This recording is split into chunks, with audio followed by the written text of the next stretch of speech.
حمد و تعریف و توصیف اللہ جل مجدہ الکریم کی ذات بابرکات کے لیے، رسول رحمت شفیع معظم نبی محتشم حضور ختمی المرتبت صلی اللہ علیہ وآلہ وسلم کے حضور ناز میں اپنی عقیدتوں، ارادتوں اور محبتوں کا خراج پیش کرنے کے بعد عالی مرتبت محتشم سامعین و ناظرین، حضرت عبداللہ بن عمر بن عاص رضی اللہ تعالیٰ عنہ سے ایک روایت مروی ہے۔ فرماتے ہیں کہ رسول اللہ صلی اللہ علیہ وآلہ وسلم نے ارشاد فرمایا، اِنَّ هَذِهِ الْقُلُوبَ تَسْطَوْ كَمَا يَسْطَوْ الْحَدِيدُ إِذَا أَصَابَهُ الْمَاءُ، کہ دلوں کو بھی زنگ لگ جاتا ہے جس طرح کہ لوہے کو زنگ لگ جاتا ہے۔ لوہے کو جب پانی لگ جائے تو وہ زنگ آلود ہو جاتا ہے۔ اسی طرح گناہوں کے سبب، غفلتوں کی وجہ سے دل بھی زنگ آلود ہو جاتے ہیں۔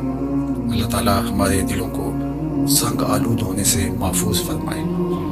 لیکن یہ ایک حقیقت ہے، ہماری مسلسل غفلت اور اعمال بد اور گناہوں کے سبب سے دل زنگ آلود ہو جاتے ہیں۔ قیل یا رسول اللہ صلی اللہ علیہ وسلم وما جلاؤها، اس کی حضور اس کا علاج کیا ہے؟ ان دلوں کو روشنی کیسے ملے گی؟ زنگ کیسے اترے گا؟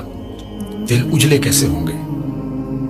اللہ کے محبوب علیہ السلام نے ارشاد فرمایا، قال کثرت ذکر الموت و تلاوت القرآن، کثرت کے ساتھ موت کو یاد کرنا اور قرآن مجید کی تلاوت کرنا، یہ دو ایسے عمل ہیں کہ جو دلوں کا زنگ اتار دیتے ہیں۔ کثرت ذکر موت دنیا کی محبت کم کرتی ہے، اور جب انسان اپنی موت کو یاد رکھتا ہے تو موت کی یادداشت دنیا کی لذتوں سے محفوظ رکھتی ہے، بلکہ فرمایا کہ لذتوں کو توڑنے والی کو یاد کرو۔ بس کہ یا رسول اللہ صلی اللہ علیہ وسلم، لذتوں کو توڑنے والی کیا چیز ہے؟ تو فرمایا موت۔ تو موت خواہشات کو کم کرتی ہے، آرزوؤں کو محدود کرتی ہے۔ تو یہ ہمیں ہر وقت مستحضر رہنا چاہیے کہ ہم یہاں ہمیشہ کے لیے نہیں آئے، ہم نے کچھ عرصہ گزارنے کے بعد یہاں سے ایک اور دنیا کی طرف کوچ کر جانا ہے۔ یہ جب ہمارے تصور میں رہے گا اور ہم اس سے غافل نہیں ہوں گے تو پھر کبھی بھی ہم اللہ کی نافرمانی کی طرف نہیں آئیں گے، بلکہ اچھے اعمال کی طرف ہی ہماری رغبت ہوگی۔ دوسری چیز جو دل کو ستھرا کرتی ہے، دل کا زنگ اتارتی ہے اور اللہ کی معرفت کا رنگ دیتی ہے، وہ ہے تلاوت کلام مجید۔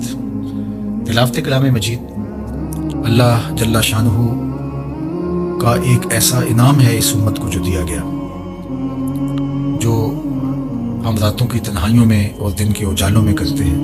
ہماری نمازوں کے اندر قرآن مجید کی تلاوت کو رکھا گیا، ہمیں قرآن مجید کی تلاوت کی ترغیب دی گئی۔ تو یہ اللہ کا کلام ہے، اور اللہ کے کلام کی جو تاثیرات ہیں وہ دلوں کو نور بخشتی ہے۔ تو جب دل قرأت قرآن سے، تلاوت کلام مجید سے، قرآن مجید میں غور و فکر اور تدبر کرنے سے دلوں کو معرفت الہیہ نصیب ہوتی ہے اور دلوں کو نور ملتا ہے، دل اجلے ہو جاتے ہیں اور پاکیزہ ہو جاتے ہیں۔ تو یہ دو چیزیں اس حدیث پاک میں بیان فرمائی گئی جو دلوں کا زنگ اتارتی ہیں، ایک کثرت کے ساتھ موت کو یاد کرنا اور دوسرا قرآن مجید کی تلاوت کرنا۔ اور ایک اور حدیث پاک میں جو اللہ کے محبوب علیہ السلام اور فرمانے علی شان ہے، بیان فرمایا گیا، اِنَّ لِكُلِّ شَيْءٍ ثَقَالَةً، ہر شے کا زنگ کسی نہ کسی شے سے اترتا ہے۔ وَإِنَّ ثَقَالَةَ الْقُلُوبِ ذِكْرُ اللَّهِ، اور دلوں کا زنگ اللہ کے ذکر سے اترتا ہے۔ ذکر الہی کرنے سے دل نور پاتے ہیں اور زنگ اترنا شروع ہو جاتا ہے۔ اور آقا کریم نے یہ بھی ارشاد فرمایا، وَمَا مِن شَيْءٍ أَنْجَىٰ مِنْ عَذَابِ اللَّهِ مِنْ ذِكْرِ اللَّهِ، اللہ کے عذاب سے نجات دینے والی ذکر الہی سے بڑی کوئی چیز نہیں ہے۔ سب سے زیادہ اللہ کے عذاب سے جو نجات دیتا ہے وہ اللہ کا ذکر ہے۔ تو کثرت ذکر دلوں کا زنگ اتارتا ہے اور اللہ کی معرفت کا نور نصیب ہوتا ہے۔ حضرت یحییٰ بن معاذ رضی اللہ تعالیٰ عنہ فرماتے ہیں کہ دل زنگ آلود ہو جائیں، بیمار پڑ جائیں اور غفلت کے مرض میں مبتلا ہو جائیں تو 5 اشیاء ایسی ہیں جو دلوں کو شفا دیتی ہیں، دلوں کا علاج ہے اور دلوں کو جلا بخشتی ہے۔ تو فرمایا سب سے پہلے تو قراءۃ القرآن بالتفکر، تفکر کے ساتھ قرآن مجید کی تلاوت کرنا، جو کہ حدیث پاک میں بھی آپ نے سماعت کیا۔ اور دوسرا فرمایا وخلاء البطن، اور پیٹ کا خالی ہونا۔ بھرے ہوئے پیٹ غفلت کا سبب بنتے ہیں، اس لیے کثرت کے ساتھ روزے رکھنے چاہیے۔ روزہ اللہ جل شانہ کی قربت کا ذریعہ ہے اور تقوی کا نور دیتا ہے اور باطن کی جلا کا سبب اور ذریعہ ہے۔ تیسری بات فرمائی وقیام اللیل، راتوں کو قیام کرنا، جب دنیا سو جائے مصلی بچھا لے اور اللہ کے حضور آہوزاری کرے اور اللہ کے حضور سجدہ ریزیاں کریں، قیام و رکوع سے اپنے روٹے ہوئے رب کو بنائیں۔ اس سے دلوں کے زنگ اترنا شروع ہو جائیں گے اور دل اللہ کی معرفت کا رنگ پکڑنا شروع کر دیں گے۔ اور چوتھی چیز انہوں نے بیان فرمائی وَالتَّضَرُّعُ عِنْدَ السَّحَرِ، سحری کے وقت مصلی کے اوپر بیٹھ کے رونا، سحری کے وقت مصلی بچھا لیں اور اللہ کے حضور آہوزاری کریں، قیام میں رونا، سجدوں میں رونا، رکوع میں رونا، دعاؤں میں آہوزاری کرنا، مصلی بچھا کے اس پہ بیٹھ کے دعائیں کرنا، اللہ کے حضور تضرع کرنا، اللہ کے حضور زاری کرنا۔ اور یہ اس قدر مفید ہے دلوں کی جلا کے لیے، باطن کی ستھرائی کے لیے، روحوں کی پاکیزگی اور عفت کے لیے اور من کی روشنی کے لیے کہ یہ تجربہ آپ کر کے دیکھیں کہ آپ سحری کے وقت اٹھ جائیں اور اللہ کے حضور سجدہ ریز ہوں، اور وہ وقت ہی ایسا ہوتا ہے کہ جب آپ وضو کر کے مصلی پہ آتے ہیں تو خود بخود آنسو ڈلنے لگ جاتے ہیں۔ ایک درد اور کیفیت ان لمحوں کے اندر رکھی گئی ہے۔ اور پانچویں چیز جو ارشاد فرمائی گئی وہ مجالسۃ الصالحین، نیک لوگوں کی صحبت۔ حضرت مجدد الفسانی علیہ رحمہ فرماتے ہیں کہ نیک لوگوں کی صحبت کبریت احمر کا درجہ رکھتی ہے، سرخ گندک کی طرح، اور ان کی صحبت دلوں کو پاک کرتی ہے، صفائی دیتی ہے، ستھرائی دیتی ہے۔ اور آج کی تاریخ میں دنیا اس بات کو تسلیم کرتی ہے کہ جو لوگ موجود ہوتے ہیں ان کے ابدان سے کچھ شعائیں نکلتی ہیں، حتیٰ کہ کافر کے اندر سے بھی کچھ شعائیں نکلتی ہیں جو اپنے پاس بیٹھنے والوں پر اثر انداز ہوتی ہیں۔ تو اسیری لہریں نکلتی ہیں مختلف لوگوں کے وجود سے، تو اگر وہ اچھا ہوگا تو اس کے اثرات لوگوں کے اوپر مرتب ہوں گے، اور اگر وہ برا ہوگا تو اس کے اثرات برے اس کے اوپر مرتب ہوں گے۔ اور یہ ایسا تجربہ ہے کہ جو آپ کر سکتے ہیں۔ اچھے لوگوں کی صحبت میں بیٹھنا اٹھنا شروع کریں، خود بخود آپ محسوس کریں کہ اندر کچھ اتر رہا ہے، نور اتر رہا ہے، روشنی اتر رہی ہے۔ اچھے لوگوں کی صحبت میں بیٹھ کر رغبت دنیا کم ہوتی ہے، رغبت آخرت بڑھ جاتی ہے، انسان اپنا محاسبہ کرنے لگ جاتا ہے، نیکی کی طرف اس کے قدم اٹھنے لگ جاتے ہیں، برائی سے رکنا شروع کر دیتا ہے۔ اور برے لوگوں کی صحبت میں بیٹھنا شروع ہوں گے تو آپ کی نمازیں چھوٹنے لگ جائیں گی، آپ کی نظر میں ناپاکیزگی آنے لگ جائے گی، آپ کی سوچوں میں آوارگی آنے لگ جائے گی، طلب دنیا بڑھنا شروع ہو جائے گی، تکبر، رونت، غرور، یہ سب کچھ اترنا شروع ہو جائے گا برے لوگوں کی صحبت سے۔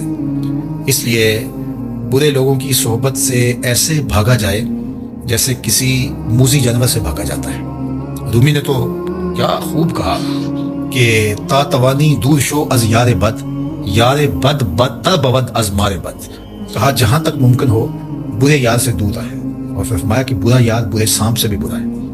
وہ کیوں؟ کہا کہ سانپ لڑتا ہے تو جان لیتا ہے، برا یار لڑتا ہے ایمان لیتا ہے، آخرت برباد کر دیتا ہے۔ اس لیے اچھے لوگوں کی صحبت کو تلاش کرنا چاہیے، اور اچھے لوگ مل جائیں تو ان کی صحبت کو غنیمت سمجھنا چاہیے۔ مجھے واصف علی واصف مرحوم کا ایک جملہ یاد آیا، انہوں نے کہا تھا جس شخص کے بارے میں تمہیں شک ہونا کہ اللہ کے قریب ہے اس کے نیڑے لگ جاؤ، تمہیں شک بھی پڑ جائے کہ یہ بندہ اللہ کے قریب ہے تو پھر اس کے نیڑے لگ جاؤ، اس کی غلامی اختیار کر لو، اس کی نوکری اختیار کر لو، اس کی صحبت اختیار کر لو۔ تو یہ 5 چیزیں حضرت یحییٰ بن معاذ فرماتے ہیں کہ اجڑے ہوئے دلوں کو آباد کر دیتی ہیں، بیمار دلوں کے لیے پیام شفا ہے، اور دلوں کے زنگ اتار کے اللہ کی معرفت کا رنگ دیتی ہیں۔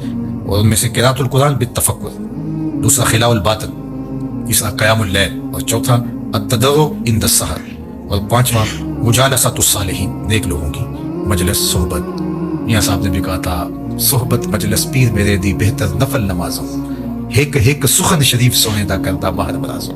اللہ اکبر۔ چونکہ ظاہر ہے جو خیر پر مشتمل بندہ ہوگا تو وہ جب بھی بیٹھے گا خیر ہی بانٹے گا۔ الاناء یترشح بما فیہ، برتن سے وہی ٹپکتا ہے جو برتن کے اندر ہو۔ تو کسی اچھے آدمی کی صحبت میں آپ بیٹھیں گے تو وہ خیر ہی دے گا، وہ آپ کے لیے رحمت کا سبب و ذریعہ بنے گا۔ اور برا آدمی چونکہ اس کے اندر ہی شر ہے، اس کے اندر ہی برائی ہے، تو وہ خیر دے ہی نہیں سکتا چونکہ اس کے اندر ہے ہی نہیں، تو اس کے اثرات ضرور مرتب ہوں گے۔ اور اللہ کے محبوب علیہ السلام نے اچھے جلیس اور برے جلیس کی مثال دی کہ جو اچھا جلیس ہے فرمایا اس کی مثال عطر بیچنے والے کی ہے، یا تو وہ آپ کو تحفہ دے دے گا، جس طرح کہ عطر بیچنے والوں کی عادت ہوتی ہے کہ وہ تحفہ دیتے ہیں، یا پھر اس سے آپ خرید لیں گے، آپ کو عطر اچھا لگے گا، انسانی طبع کو خوشگوار لگتا ہے تو آپ کہیں گے کہ یہ مجھے دے دیجیے۔ اور تیسری بات فرمائی کہ اگر نہ وہ تمہیں ہدیہ کرے اور نہ تم خرید سکو تو جب تک اس کے پاس بیٹھے رہو گے خوشبو آتی رہے گی۔ اور برے جلیس کی مثال فرمائی کہ وہ بھٹی دھونکنے والے کی ہے، یا تو کوئی چنگاری اڑے گی اور تمہارے کپڑوں پہ پڑے گی اور ان کو جلا کے خاکستر کر دے گی، اور اگر ایسا نہیں ہے تو جب تک بیٹھے رہو گے تمہیں اس کی بدبو سے اور تعفن سے تکلیف پہنچتی رہے گی اور اس کے دھوئیں سے تمہیں اذیت پہنچتی رہے گی۔ اب تمہارا انتخاب ہے کہ تم اچھے لوگوں کی صحبت میں بیٹھتے ہو یا برے لوگوں کی صحبت میں بیٹھتے ہو۔ تو دلوں کا علاج پھر اللہ کے ذکر سے ہے۔ دلوں کا زنگ قرآن مجید کی تلاوت سے اترتا ہے، دلوں کا زنگ قرآن مجید میں غور و فکر کرنے سے اترتا ہے، دلوں کا زنگ اللہ کے ذکر سے اترتا ہے، دلوں کا زنگ کثرت کے ساتھ موت کو یاد کرنے سے اترتا ہے، دلوں کا زنگ سحری کے وقت اٹھ کے اللہ کی حضور آہوزاری کرنے سے اترتا ہے، دلوں کا زنگ صالحین نیک خصلت لوگوں کی صحبت میں وقت گزارنے سے اترتا ہے۔ اللہ ہمارے دلوں کو مصفا اور مزکا فرمائے اور ہمارے باطن کو ستھرائیاں، پاکیزگیاں اور نور و نکہت عطا فرمائے۔